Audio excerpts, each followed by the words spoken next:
Salut, bienvenue sur Terra Adventum. Ça là, c'est Jean-François de La Pérouse, officier de la marine française et explorateur. En 1785, sous la volonté de Louis XVI, il est parti à bord de la boussole et de l'astrolabe dans l'océan Pacifique accompagné de nombreux savants. Mais depuis 1788 et des lettres en provenance de Botany Bay en Australie, plus aucune nouvelle. Vous voulez en savoir plus? Allez voir la vidéo sur La Pérouse. Voyons ici les différentes expéditions de recherche dans le but de retrouver La Pérouse.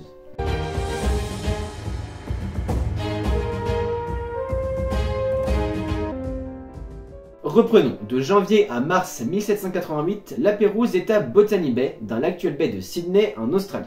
Là, il rencontre un capitaine anglais à qui il remet des notes et des lettres sur ce que l'expédition a déjà découvert et les différents événements qui se sont déroulés. Et il affirme dedans qu'il va maintenant se rendre vers la Nouvelle-Calédonie et Nouvelle-Guinée. Mais depuis, aucune nouvelle. En 1789, l'année où l'expédition devait revenir en France, on commence à s'inquiéter. Mais on ne peut rien faire, car on est en pleine révolution. En 1791, enfin, une expédition de recherche quitte la France, l'expédition d'Entrecasteaux, commandée par Antoine Bruni d'Entrecasteaux, avec deux navires qui portent bien leur nom, La Recherche et l'Espérance. C'est aussi une expédition scientifique avec de nombreux savants. C'est un peu, on peut le dire, une nouvelle expédition, La Pérouse. La Recherche est commandée par Entrecasteaux lui-même et l'Espérance par Jean-Michel Lion de Kermadec. L'expédition quitte Brest en septembre 1791. Le cap de Bonne-Espérance est franchi en janvier 1792 et la Tasmanie atteint en avril de la même année. Là est découvert une baie qui est nommée baie de la Recherche d'après le nom de l'un des navires. Une île est découverte et nommée île Bruni et le canal qui sépare la Tasmanie et cette île, le canal d'Entrecasteaux. La Nouvelle-Calédonie est atteinte en juin. Elle est cartographiée, puis en juillet ils sont dans les parages des îles Salomon. En août, près des côtes de la Nouvelle-Guinée. Le surbut touche de plus en plus de monde dans l'équipage. Entrecasteaux décide alors de faire une pause, de se reposer à Ambon, colonie hollandaise en actuelle Indonésie. Après une bonne récupération d'un mois, l'expédition repart vers l'Australie. Victimes d'une terrible tempête, ils sont sauvés de justesse grâce à une baie qui est nommée d'après l'autre navire, baie de l'Espérance. On est en décembre 1792. Le manque d'eau douce à bord se fait sentir, des restrictions sont mises en place et Entrecasteaux décide alors de revenir vers la baie de la Recherche, la première baie découverte en Tasmanie.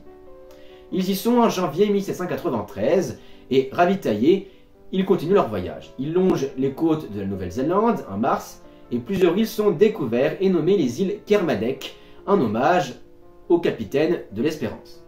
Puis ce sont les Tonga et les Vanuatu qui sont atteintes. En mai 1793, Jean-Michel Lion de Kermadec meurt du scorbut. Le second, Alexandre Desniville de Ribot, devient le capitaine de l'Espérance, puis la Nouvelle-Calédonie est réatteinte, et il se retrouve une nouvelle fois dans les îles Salomon, passant même devant l'île de Vanikoro. Si vous avez vu la vidéo sur La Pérouse, vous savez que c'est ici que les deux navires ont fait naufrage, mais Entrecasteaux n'a rien vu en passant devant. Repassage devant la Nouvelle-Guinée, bref, l'expédition tourne en rond sans retrouver l'expédition de La Pérouse. Et en juillet 1793, Entrecasteaux meurt du scorbut. L'expédition est alors maintenant commandée par le nouveau capitaine de l'Espérance, Alexandre Desniville de Ribot. Les deux navires se rendent en Indonésie, territoire hollandais. Problème, les Provinces-Unies, l'ancien nom des Pays-Bas, et d'autres pays d'Europe sont en guerre contre la France révolutionnaire. Certains membres de l'équipage sont donc arrêtés par les Hollandais, et en août 1794, de Ribot meurt à son tour. De retour en France, le bilan est très lourd. Sur les 219 personnes parties de Brest en 1791, seules 89 ont survécu. Bilan, l'expédition est un échec. Outre les lourdes pertes, ils n'ont pas retrouvé les restes de l'expédition de La Pérouse, qui était le principal but du voyage. Une expédition inutile, quoi. Pas exactement, car de nombreuses plantes et animaux ont été découverts par les naturalistes du bord, et de nombreuses îles ou baies également, qui portent encore aujourd'hui le nom donné par Entrecasteaux et ses hommes. Il faut attendre 1826 pour reparler de l'expédition La Pérouse. Peter Dillon, un capitaine marchand anglais, se présente en France avec la certitude d'avoir découvert le lieu du naufrage. Il ramène même quelques objets comme preuve. Barthélemy de Lesseps l'un des seuls survivants de l'expédition de la Pérouse, car il est parti avec des notes pour les remettre en France lors de la halte au Kamtchatka. Allez voir la vidéo sur la Pérouse pour mieux comprendre. est alors convoqué pour voir ces objets. Et pour lui, ils appartiennent bel et bien à l'expédition dont il a fait partie. Peter Dillon raconte alors qu'il les a découverts sur l'île de Vanikoro dans les îles Salomon. Que selon les indigènes, 2 navires se seraient échoués une nuit en pleine tempête. L'un aurait coulé et l'autre se serait échoué sur l'île de Vanikoro. Les survivants auraient alors fait campement sur l'île, puis certains sont repartis dans une embarcation de fortune, tandis que d'autres sont restés sur l'île. Le dernier survivant de l'île serait mort seulement quelques jours avant l'arrivée de Peter Dillon.